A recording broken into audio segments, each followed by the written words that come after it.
రీసెంట్గా భారత సంతతికి చెందిన మెహుల్ గోస్వామి అనే వ్యక్తి అమెరికాలో అరెస్ట్ అయ్యాడు. దానికి కారణం ఏంటో తెలుసా? ఆయన మూన్ లైటింగ్ చేశాడు. అసలు ఈ మూన్ లైటింగ్ అంటే ఏంటి? పగలపూట పనిచేస్తూ, అది కూడా అమెరికన్ గవర్నమెంట్లో వర్క్ చేస్తూ, నైట్ టైం ఆయన పార్ట్ టైంగా ప్రైవేట్ జాబ్ చేశాడు. సాధారణంగా చాలామంది సాఫ్ట్వేర్ ఎంప్లాయీస్ ఈ మూన్ లైటింగ్ చేస్తూ ఉంటారనమాట. అంటే ఒక చోట ఉద్యోగం చేస్తూ రెండో చోట డబుల్ ఇన్కమ్ కోసమో, ఇంట్లో ఖర్చులకు సరిపోవటం వల్లనో ఇంకో ఉద్యోగం చేస్తూ ఉంటారు. అది మొదటి ఎంప్లాయర్కి తెలియనీరు. అయితే అమెరికాలో ఈయనపైన ఛార్జ్ ఆల్మోస్ట్ చూస్తే గనక దేశద్రోహం చేసినంత పెద్ద ఛార్జ్ వేశారు, పెద్ద అభియోగం వేశారు. అంతేకాదు, ఈయనకి శిక్ష పడితే దాదాపు ఇప్పుడు ఈయనపైన ఫ్రేమ్ అయిన ఛార్జ్ చూస్తే 15 సంవత్సరాల శిక్ష పడే అవకాశం కనిపిస్తుంది. ఈ మెహుల్ గోస్వామి అనే వ్యక్తి New York office of information technology సర్వీసెస్లో పనిచేస్తున్నారు. పగలపూట ఇక్కడి నుంచి పనిచేస్తూ నైట్ టైం ఏదో ప్రైవేట్ జాబ్ తీసుకున్నారంట.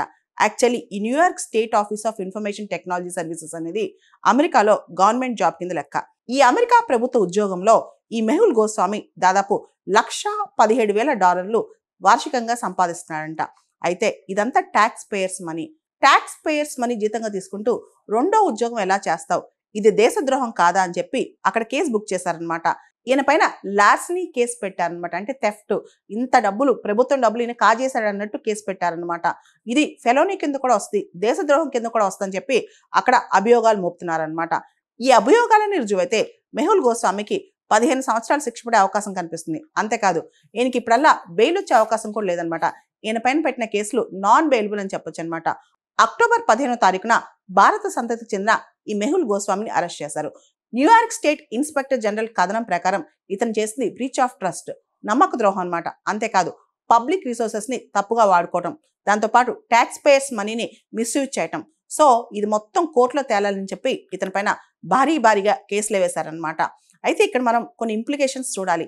ఇది ఎథికల్ బ్రీచా, లీగల్ బ్రీచా అంటే భారతదేశంలో కూడా గవర్నమెంట్ ఉద్యోగం చేస్తూ ప్రైవేట్ ఉద్యోగం చేయటం అనేది legal breach, code of conduct కి వ్యతిరేకం అనమాట.